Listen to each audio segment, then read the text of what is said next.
মেয়েবার ডাক দে বলে, বাবা আমি ঘুরে ঘুরে দেখেছি সাহাবীরা তোমার উপরে বেজার, নবী করিম সাল্লাল্লাহু আলাইহি ওয়াসাল্লাম তোমার উপরে বেজার বাবা। যতদিন পর্যন্ত সাহাবীদেরকে তুমি খুশি করাইতে পারবে না, নবী করিম সাল্লাল্লাহু আলাইহি ওয়াসাল্লাম খুশি হবে না। স্বয়ং আল্লাহ তোমাকে মা যতদিন পর্যন্ত না করবে ততদিন পর্যন্ত আমি মেয়ে তোমাকে বাবা বইলা ডাকবো না। সাহাবা রাদিয়াল্লাহু তাআলা আনহুর অন্তরটা ভেঙে টুকরা টুকরো হয়ে গেল। বলে, আল্লাহ আমার মেয়ে পর্যন্ত আজকে আমাকে বাবা বইলা ডাকে না। সাইদ রাদিয়াল্লাহু তাআলা আনহুকে বললেন, সাইদ রশি ছেড়ে দাও। পাহাড়ের দিকে সালাবাতুল আনসারী দৌড়াইতেছে, দৌড়াইতে দৌড়াইতে পাহাড়ের চূড়া আবার চলে গেল। যে আল্লাহর দরবারে কান্না করে, আল্লাহ আমার মতন গুনাহগার এই জমিনে কেউ নাই রে আল্লাহ, আমার মতন অপরাধী জমিনে কেউ নাই, তুমি আমাকে মাফ করে দাও। রাত্রি যখন গভীর হয়ে গেল আল্লাহর দরবারে কান্নাকারি শুরু করে দিল। আল্লাহ গো, তাকাই দেখো জঙ্গলার প্রাণীগুলা ঘুমায় গেছে, জঙ্গলার পাখিগুলা ঘুমায়, আশেপাশের মানুষগুলা স্ত্রী সন্তান আরামে ঘুমায়। তাকাই দেখো তোমার গুনাহগার সালাবা ঘুমায় না, তোমার কুদরতি কদমে সিজদা করে, তোমার ইবাদত করে, তোমার কাছে খাস তওবা করে। আল্লাহ তোমার কি আমার জন্য দয়া হবে না? আল্লাহ তুমি আমাকে মাফ করে দাও। এর আল্লাহর গোলাম এরকম দোয়া করতেছে, আল্লাহকে বলে, আল্লাহ রাহমাতুল লিল আলামিনের কথা শুনেছি, মায়ের চাইতে কোটি কোটি গুণ দয়া তোমার বেশি। সন্তান যদি মায়ের সাথে খারাপ আচরণ করে, মা ঘর থেকে বের করে দেয়, তোকে আমি খানা দেব না, তুই আমাকে মা বইলা ডাকবি না, আমার ঘরে আসবি না, ঘরের দরজা বন্ধ করে দেয়। এবার রাত যখন গভীর হয়ে যায়, সন্তান চিন্তা করে কোথায় যাব, কার দরবারে যাব। শেষে সন্তান দেখা যায় মায়ের কাছে চলে আসে।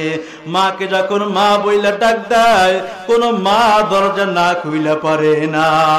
আল্লাহ মায়ের চাইতে কোটি কোটি গুণ দয়া তোমার বেশি, তুমি আমাকে মাফ করিয়া দাও। আল্লাহ তাআলার দরবারে দোয়া কবুল হয়ে গেছে। আল্লাহু আকবার। আল্লাহ তাআলার দরবারে দোয়া কবুল। জিবরাইল ফেরেশতা আল্লাহর রাসূলের দরবারে হাজির হয়ে গেছে। আয়েশা বলে, ইয়া রাসূলুল্লাহ, ইয়া হাবিবাল্লাহ, এই দুনিয়ার মাখলুক গুলার মালিক আপনি না আমার আল্লাহ? নবী বলে, সমস্ত মাখলুকাতের মালিক হলো আমার আল্লাহ। আল্লাহ যদি সমস্ত মাখলুকাতের মালিক হয়, সৃষ্টিকর্তা হয়, তাইলে সাহাবাকে কেন আপনি মাপের ঘোষণা দিলেন না? নবী আমার আল্লাহ পাক রব্বুল আলামিন সাহাবাতুল আনসারীর সমস্ত জিন্দেগীর तमाम গুনাহ খাতা maaf করে দিয়েছে। সুবহানাল্লাহ। এমন করবা জিবরাইল রে,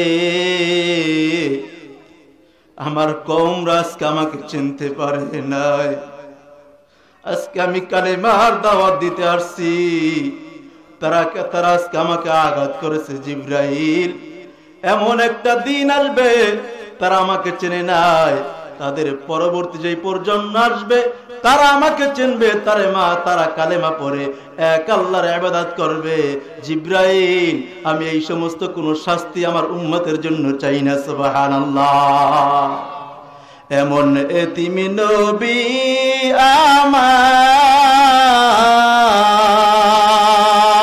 আমার, পিতা মাতা নাই যে তাহার, তারপরেও কত মারা মারলো তাকে দুশ্মনে, নবী বিনে কে তারবে পুলসিরাত মিজানে, নবী বিনে কে তারবে পুলসিরাত মিজানে। চলো চলো চলো মুমিন চলো নবীর সন্ধানে, নবী বিনে কে তারবে পুলসিরাত মিজানে। নবী আমার জীবন ভরে দিনের লাগি কষ্ট করে, নবী আমার জীবন বরে, দিনের লাগি কষ্ট করে, দান দান শহীদ করিল উহুদেরই ময়দানে, নবী বিনে কে তারাবে পুলসিরাত মিজানে, নবী বিনে কে তারাবে পুলসিরাত মিজানে। ওগো নবীর উম্মতেরা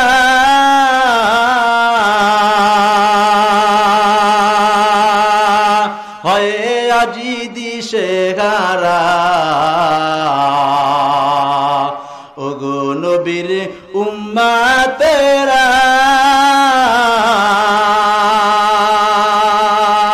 হয় আজি দিশেহারা। কোরআন হাদিসের চলো যখন যাহা চায় মোরে, নবী বিনে কে তারাবে পুলসিরাত মিজানে, নবী বিনে কে তারাবে পুলসিরাত মিজানে।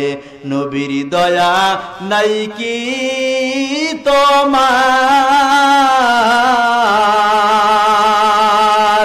কেমনে দুঃখ দাও যে আবার, নবীর দয়া নাই কি তোমার, কেমনে দুঃখ দাও যে আবার। দুরূদ পড়ো স্মরণ করো প্রথম গাটি কাফনে, নবী বিনে কে তারাবে পুলসিরাত মিজানে, নবী বিনে কে তারাবে পুলসিরাত মিজানে। নবী বিনে কেউ তারানো আছে কি আছে? নবী বিনে কেউ তারাইতে পারবে না। এ নবীর উম্মতের দল, এই জন্য নবীজির আদর্শ মেনে নাও, দুনিয়াতেও শান্তি পাবা, আখিরাতেও শান্তি পাবা। আমি সূরাতুজ জুমারের 53 নম্বর আয়াতে কারিমা তেলাওয়াত করেছি। আমরা এখানে যারা আসছি আমরা সকলেই গুনাহগার, ঠিক কিনা? গুনাহ করি না এমন কেউ নাই, আমরা সকলেই গুনাহগার। যারা গুনাহ করেছে তাদের জন্য আজকে নসিহত, আজকে ওয়াজ হবে তাদের জন্য যারা গুনাহ করেছো। এর আল্লাহর গোলাম, আমরা সকলেই গুনাহগার। নবী করিম সাল্লাল্লাহু আলাইহি ওয়াসাল্লাম বলতেছেন, আন আনাস রাদিয়াল্লাহু তাআলা আনহু قال قال رسول الله صلى الله عليه وسلم كل بني آدم خطاء وخير الخطائين التوابون। দুনিয়ার প্রত্যেক বনি আদম এই গুনাহগার, তবে উত্তম গুনাহগার হচ্ছে এই সমস্ত ব্যক্তিরা যারা গুনাহ করার পর আল্লাহ তাআলার দরবারে তওবা করে। সুবহানাল্লাহ। উত্তম গুনাহগার হচ্ছে কারা? যারা গুনাহ করার পর আল্লাহ তাআলার দরবারে তওবা করে। নবী করিম সাল্লাল্লাহু আলাইহি ওয়াসাল্লাম এই নসিহত করে দিয়েছেন, উম্মত গুনাহ হয়েছে, আল্লাহ তাআলার দরবারে খালিস নিয়ে তওবা করো, আল্লাহ তাআলা তোমাকে maaf করে দিবেন। সুবহানাল্লাহ। এর আল্লাহর গোলাম, এখানে একটা বিষয় স্মরণ রাখতে হবে, দুনিয়ার সমস্ত মানুষই গুনাহগার, নবীদের ব্যাপারে ভিন্ন। আল্লাহ পাক রব্বুল আলামিন নবীদেরকে নিষ্পাপ করে দিয়েছেন, ঠিক কিনা? নবীদের মর্যাদা, রাসূলদের মর্যাদা ভিন্ন, এটা আমাদের সকলেই মনে রাখতে হবে, ঠিক কিনা? এর আল্লাহর গোলাম, আল্লাহ পাক রব্বুল আলামিন বলতেছেন, কুল ইয়া ইবাদিয়াল্লাযীনা আসরাফু আলা আনফুসিহিম, হে আমার বান্দাগণ, তোমরা যারা নিজের নফসের উপরে জুলুম করেছো, অবিচার করেছো, অন্যায় করেছো, তোমরা যারা অন্যায় করেছো, জীবন ভর গুনাহ করেছো, গুনাহ করতে করতে আসমান বরাবর কইরা ফেলাইছো, গুনাহ করতে করতে সমুদ্রে ফেনাস বরাবর কইরা ফেলাইছো। আল্লাহ পাক রব্বুল আলামিন বলেছেন, লা তাকুনাতু মির রাহমাতিল্লাহ, তোমরা আমার রহমত থেকে নৈরাশ হয়ে যাইও না। ইন্নাল্লাহা ইয়াগফিরু যুনুবা জামিআ। আল্লাহু আকবার। আল্লাহ পাক রব্বুল আলামিন বলেছেন, ইন্নাল্লাহা ইয়াগফিরু যুনুবা জামিআ, আমি আল্লাহ তাআলা তোমাদের সব গুনাহগুলো maaf করে দেব। সুবহানাল্লাহ। ইন্নাহু হুয়াল গফুরুর রহিম। কারণ কি জানো, আল্লাহ তাআলা অত্যন্ত দয়ালু, আল্লাহ তাআলা ক্ষমাশীল, পরম দয়ালু, ঠিক কিনা? আমার আল্লাহর বড় দয়া, আল্লাহর বড় মায়া। এর আল্লাহর গোলাম জমিনের দিকে তাকাই দেখো, আল্লাহর তো উচিত ছিল যারা আল্লাহ তাআলার ইবাদত বন্দেগী করে তাদেরকে রিজিক দান করবেন, তাদেরকে সম্মান দান করবে, তাদেরকে খানা দান করবেন, তাদেরকে গাড়ি বাড়ি দান করবেন, ঠিক কিনা? তবে না না, আল্লাহ পাক রব্বুল আলামিন সবাইকে খানা পিনা দান করতেছে, রিজিক দান করতেছে। যারা ইবাদত করে, যারা ইবাদত করে না, সকলকে আল্লাহ তাআলা বাতাস দান করতেছেন, সূর্যের আলো দান করতেছেন, আল্লাহ যত নিয়ামত আছে সমস্ত নিয়ামতগুলো দান করতেছেন। কারণ কি জানো, আল্লাহ পাক রব্বুল আলামিন আমাদেরকে পরীক্ষার জন্য বানাইছে। সূরাতুল মুলুকের 2 নম্বর আয়াত 29 নম্বর পারার প্রথম পৃষ্ঠা আল্লাহ বলতেছেন, আল্লাযী খালাকাল মাউতা ওয়াল হায়াতা লিয়াবলুয়াকুম আইয়ুকুম আহসানু আমালা। আমি তোমাদেরকে সৃষ্টি করেছি, তোমাদেরকে আমি মরণ এবং জীবন সৃষ্টি করেছি কেন জানো? মৃত্যু এবং জীবন আমি সৃষ্টি করেছি কেন জানো? দেখতে চাই তোমাদের মধ্যে আমলে কারা ভালো, ঠিক কিনা? আমলে কারা ভালো, এই পরীক্ষার জন্য আল্লাহ তাআলা আপনাকে আমাকে সৃষ্টি করেছেন। এরে আল্লাহর গোলাম, যেই কথাটা বলতেছিলাম, আমার আল্লাহর বড় দয়া, আল্লাহর বড় মায়া। আল্লাহর যদি দয়া না হইতো, মায়া না হইতো, একটা কাফিরকে এক ডুব পানি পর্যন্ত আমার আল্লাহ তাআলা দান করতেন না, ঠিক কিনা? এরে আল্লাহর গোলাম, এই আয়াতে কারিমা কি কারণে নাজিল হয়েছে জানো? নবীজির দরবারে কিছু বিধর্মী চলে আসছে, আয়েশা বলে, ইয়া রাসূলুল্লাহ, ইয়া হাবিবাল্লাহ, আমরা গুনাহ করেছি, অনেক গুনাহ করেছি, আমরা হত্যা করেছি, অনেক হত্যা করেছি, আমরা জিনা করেছি, অনেক জিনা করেছি। আপনার ধর্ম সত্যর ধর্ম, শান্তির ধর্ম, আপনার ধর্ম যদি আমরা গ্রহণ করি, আমরা কি শান্তি পাইতে পারি? আল্লাহু আকবার! আমরা কি শান্তি পাইতে পারি? শান্তি পাইতে পারে কি পারে না? ইসলাম তো শান্তির ধর্ম। তারা যখন এই কথা বলল, সাথে সাথে আল্লাহর দূত ফেরেশতা জিবরাইল আলাইহিস সালাম এই আয়াতে কারিমা নিয়ে হাজির হয়ে গেলেন। সুবহানাল্লাহ। এইজন্য যারা অনেক গুনাহ করেছো, অনেক অন্যায় করেছো, তাদের উচিত মালিকের দরবারে খালেস নিয়ে তওবা করা, ঠিক কিনা? নবীজি একজন সাহাবী সালাবাতুল আনসারী, আল্লাহর গোলাম, মদিনায় তার বাড়ি। সাইদ ইবনে আব্দুর রহমান নামে মক্কা এক বান্দা থাকতো, নবীজির সাহাবী। নবী করিম সাল্লাল্লাহু আলাইহি ওয়াসাল্লাম বলেন, সাইদ, তোমার আমার সাথে যুদ্ধের ময়দানে যেতে হবে। এই কথা যখন বললেন, সাইদ রাদিয়াল্লাহু তাআলা আনহু ডাক দিয়ে বলেন, ভাই সালাবা, আমি যুদ্ধের ময়দানে চলে যাব, তুমি আমার সন্তানদেরকে দেখাশোনা করবা, আমার ফ্যামিলিকে দেখাশোনা কইরা রাখবা, আমি যুদ্ধের ময়দানে চলে যাব। সাইদ রাদিয়াল্লাহু তাআলা আনহু যখন যুদ্ধের ময়দানে চলে গেল, এবার যুদ্ধে যাওয়ার পরে সালাবা যখন তার ঘর দেখাশোনা করতেছে, তার ফ্যামিলি দেখাশোনা করতেছে, হঠাৎ করিয়া ইবলিস শয়তান আইসা হাজির হয়ে গেছে। সালাবারে, সাইদের স্ত্রী বড় সুন্দরী, যাও যাও ঘরের মধ্যে চলে যাও, তার চেহারা বড় সুন্দর, তুমি ঘরের মধ্যে যাও, তার কাছ থেকে তোমার মনের বাসনা পূর্ণ করো। শয়তান মানুষকে ধোঁকা দেয় কি দেয় না? শয়তান মানুষকে ধোঁকা সবসময় ধোঁকা দিতে থাকে, অপেক্ষায় থাকে কখন মানুষকে ধোঁকা দেওয়া যাবে, কখন মানুষকে খারাপ কাজ করানো যাবে। শয়তান সবসময় প্রস্তুতি নিয়ে থাকে। সালাবাকে বলল, সালাবা, যাও যাও ঘরের মধ্যে চলে যাও। সাইদের স্ত্রী বড় সুন্দরী, যখন কথা বলল, শয়তানের ধোঁকার মধ্যে পড়ে গেল। সালাবাতুল আনসারী রাদিয়াল্লাহু তাআলা আনহু ঘরের মধ্যে গিয়ে সাইদের স্ত্রীর হাতটা যখন খত কইরা ধরলো, হাতটা ধরার পর সাইদের স্ত্রী ডাক দিয়ে বলে, সালাবা, আমি তোমার ভাইয়ের রেখে যাওয়া আমানত, ঠিক কিনা? আমি তোমার ভাইয়ের রেখে যাওয়া আমানত, আমানতের খেয়ানত কইরো না সালাবা। ও সালাবা, দুনিয়ার সুখ শান্তি পাইবা, তবে পরকালে আল্লাহর দরবারে কি জবাব দিবা? আল্লাহ তাআলার দরবারে কি জবাব দিবা? জাহান্নামের আগুন কি সহ্য করতে পারবা? জাহান্নামের আযাব কি সহ্য করতে পারবা? নবীজির সাহাবী তো হুঁশ ফিরে আসছে, হাত ছেড়ে দিয়ে দৌড় দিয়ে ঘর থেকে বের হয়ে গেছে, পাহাড়ের দিকে দৌড়ায় আর বলে, আল্লাহ তুমি রহমান, আমি বড় জালিম, তুমি দয়াবান, আমি বড় গুনাহগার, তোমার বান্দা গুনাহ করেছে, তুমি আমাকে মাফ করে দাও। এরকম কান্না করতে স্যার পাহাড়ের দিকে দৌড়ায়, পাহাড়ে গিয়ে আল্লাহ তাআলা ইবাদত করে আর আল্লাহর দরবারে তওবা করতেছে। সাঈদ রাদিয়াল্লাহু তাআলা আনহু বাড়িতে ফিরে আসলো। বাড়িতে আসার পর এবার তার স্ত্রীকে জিজ্ঞাসা করে, সালাবা কোথায়?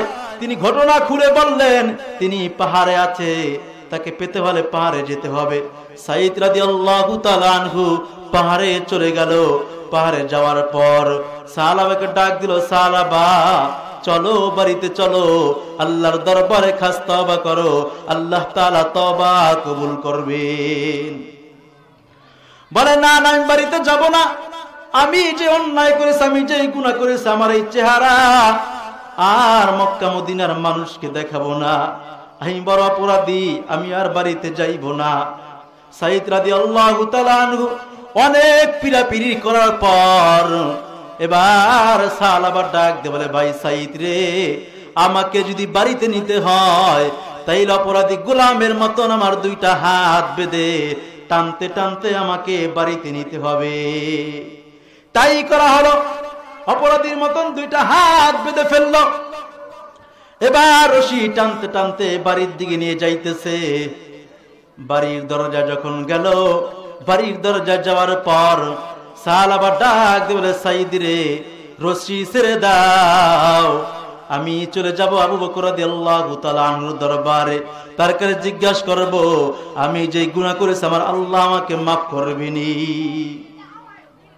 আমার আল্লাহ আমাকে মাফ করবেনি। এবার রশি যখন ছেড়ে দিল, আবু বকর রাদিয়াল্লাহু তাআলা আনহুর দরবারে চলে গেল। যাই বলে, ভাই আবু বকর, আমি যে গুনাহ করেছি, অপরাধ করেছি, আমার আল্লাহ আমাকে মাফ করবেনি। আবু বকর ডাক দিল, সালাবা মাফ করা না করা আল্লাহর ব্যাপার, আমি তা জানি না, তুমি আমার বাড়ি থেকে বের হয়ে যাও। সালাবা এবার হযরত ওমরের দরবারে দৌড়ায়, ওমরের কাছে গিয়ে বলে, ভাই ওমর, আমি যে গুনাহ করেছি আমার আল্লাহ আমাকে মাফ করবেন রে ভাই। ওমর রাদিয়াল্লাহু তাআলা আনহু ডাক দিয়ে বলে, মাফ করা না করা আল্লাহর ব্যাপার, তবে তুমি আমার বাড়ির থেকে বের হয়ে যাও। নিরাশ হয়ে চলে গেল আলীর দরবারে। যাই বলে, আলী রে, আমি যে গুনাহ করেছি আমার আল্লাহ আমাকে মাফ করবেনি। আলী রাদিয়াল্লাহু তাআলা একই কথা বলল, মাফ করা না করা আল্লাহর ব্যাপার, তুমি আমার বাড়ি থেকে বের হয়ে যাও। এতক্ষণ পর্যন্ত সাঈদ রাদিয়াল্লাহু তাআলা আনহু রশি টানতেছিল। এবার বলতেছে, ভাই সাঈদ রে, রশি ছেড়ে দাও। ভাবছিলাম ঘটনাটা সাহাবীদের মাধ্যমে সমাধান হবে, রাহমাতুল লিল আলামিনের কাছে জানাবো না, আমি রাহমাতুল লিল আলামিনের কাছে যাব। সাহাবীরা বিদায় করলো। মায়ার নবী, দয়ার নবী রাহমাতুল লিল আলামিন তার গুনাহগার উম্মতকে বিদায় করবে না। বুক ভরা আশা নিয়ে মায়ার নবীর দরবারে চলে গেল। জয়া বলে, ইয়া রাসূলুল্লাহ, ইয়া হাবিবাল্লাহ, আপনার সাহাবী সালাবা গুনাহ করে ফেলেছে, আমি এই অপরাধ করেছি, আল্লাহ তাআলা আমাকে মাফ করবেনি। নবী করিম সাল্লাল্লাহু আলাইহি ওয়াসাল্লাম বলেন, সাঈদ, নবী করিম সাল্লাল্লাহু আলাইহি ওয়াসাল্লাম বলেন, সালাবা মাফ করবে না করবে আল্লাহর ব্যাপার আমি জানি না, তুমি আমার বাড়ি থেকে বের হয়ে যাও। সালাবাতুল আনসারীর মনটা ভেঙে টুকরা টুকরা হয়ে গেল। সাঈদ রাদিয়াল্লাহু তাআলা আনহুকে বলে, ভাই রশি ছেড়ে দাও। তার মেয়ে খামসানা রশি ধরে টানতেছিল। মেয়ে বার ডাক দিয়ে বলে, বাবা, আমি ঘুরে ঘুরে দেখেছি সাহাবীরা তোমার উপরে বেজার, নবী করিম সাল্লাল্লাহু আলাইহি ওয়াসাল্লাম তোমার উপরে বেজার বাবা, যতদিন পর্যন্ত সাহাবীদেরকে তুমি খুশি করাইতে পারবে না, নবী করিম সাল্লাল্লাহু আলাইহি ওয়াসাল্লাম খুশি হবে না। স্বয়ং আল্লাহ তোমাকে মা যতদিন পর্যন্ত না করবে, ততদিন পর্যন্ত আমি মেয়ে তোমাকে বাবা বইলা ডাকবো না। সাহাবা রাদিয়াল্লাহু তাআলা আনহুর অন্তরটা ভেঙে টুকরা টুকরো হয়ে গেল। বলে, আল্লাহ, আমার মেয়ে পর্যন্ত আজকে আমাকে বাবা বইলা ডাকে না। সাইদ রাদিয়াল্লাহু তাআলা আনহু বললেন, সাইদ রশি ছেড়ে দাও। পাহাড়ের দিকে সাহাবাতুল আনসারী দৌড়াইতেছে, দৌড়াইতে দৌড়াইতে পাহাড়ের চূড়া আবার চলে গেল। যে আল্লাহর দরবারে কান্না করে, আল্লাহ, আমার মতন গুনাহগার এই জমিনে কেউ নাই রে আল্লাহ, আমার মতন অপরাধী জমিনে কেউ নাই, তুমি আমাকে মাফ করে দাও। রাত্রি যখন গভীর হয়ে গেল, আল্লাহর দরবারে কান্নাকারি শুরু করে দিল। আল্লাহ গো, তাকাই দেখো জঙ্গলার প্রাণীগুলা ঘুমায় গেছে, জঙ্গলার পাখিগুলা ঘুমায়, আশেপাশের মানুষগুলা স্ত্রী সন্তান নিয়ে আরামে ঘুমায়। তাকাই দেখো তোমার গুনাহগার সালাবা ঘুমায় না, তোমার কুদরতি কদমে সিজদা করে, তোমার ইবাদত করে, তোমার কাছে খাস তওবা করে। আল্লাহ, তোমার কি আমার জন্য দয়া হবে না? আল্লাহ, তুমি আমাকে মাফ করে দাও। এর আল্লাহর গোলাম এরকম দোয়া করতেছে, আল্লাহকে বলে, আল্লাহ, রাহমাতুল লিল আলামিনের কথা শুনেছি, মায়ের চাইতে কোটি কোটি গুণ দয়া তোমার বেশি। সন্তান যদি মায়ের সাথে খারাপ আচরণ করে, মা ঘর থেকে বের করে দেয়, তোকে আমি খানা দেব না, তুই আমাকে মা বইলা ডাকবি না, আমার ঘরে আসবি না, ঘরের দরজা বন্ধ করে দেয়। এবার রাত্র যখন গভীর হয়ে যায়, সন্তান চিন্তা করে কোথায় যাব, কার দরবারে যাব। শেষে সন্তান দেখা যায় মায়ের কাছে চলে আসে। মাকে যখন মা বইলা ডাক দেয়, কোন মা দরজা না খুইলা পারে না। আল্লাহ, মায়ের চাইতে কোটি কোটি গুণ দয়া তোমার বেশি, তুমি আমাকে মাফ করিয়া দাও। আল্লাহ তাআলার দরবারে দোয়া কবুল হয়ে গেছে। আল্লাহু আকবার। আল্লাহ তাআলার দরবারে দোয়া কবুল। জিবরাইল ফেরেশতা আল্লাহর রাসূলের দরবারে হাজির হয়ে গেছে। আয়েশা বলে, ইয়া রাসূলুল্লাহ, ইয়া হাবিবাল্লাহ, এই দুনিয়ার মাখলুক গুলার মালিক আপনি না আমার আল্লাহ? নবী বলে, সমস্ত মাখলুকাতের মালিক হলো আমার আল্লাহ। আল্লাহ যদি সমস্ত মাখলুকাতের মালিক হয়, সৃষ্টিকর্তা হয়, তাইলে সাহাবাকে কেন আপনি মাপের ঘোষণা দিলেন না? নবী আমার, আল্লাহ পাক রব্বুল আলামিন সাহাবাতুল আনসারী সমস্ত জিন্দেগীর तमाम গুনাহ খাতা maaf করে দিয়েছে। সুবহানাল্লাহ। এমন কি আল্লাহ পাক রব্বুল আলামিন আয়াতে কারিমা নাজিল করে দিল। সূরাতুল আলী ইমরানের 135-36 নম্বর আয়াতে কারিমা নাজিল হয়ে গেল।